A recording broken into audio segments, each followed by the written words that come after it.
নমস্কার, সকলকে আমার প্রণাম জানিয়ে আজকের যে কবিতাটি পাঠ করব, কবিতার নাম আত্মীয় বাড়ি।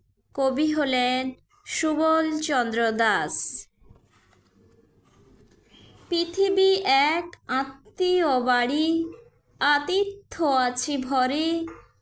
আত্মায় যদি মিশতে পারি, তবেই রাখো ভরে। আত্মায় যারা বিরাজ করে, তাদের সদা পাই।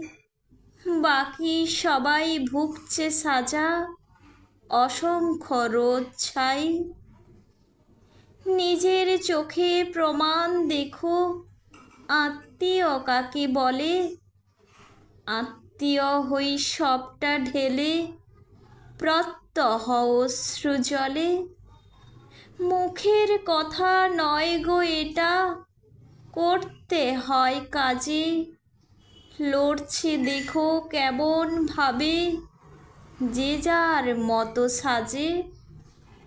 তুমিও এসে সামিল হলে, আত্মায় যাবে মিশে। ছাড় পায় না এখানে কেউ, সুপ্ত মরণ বিষে।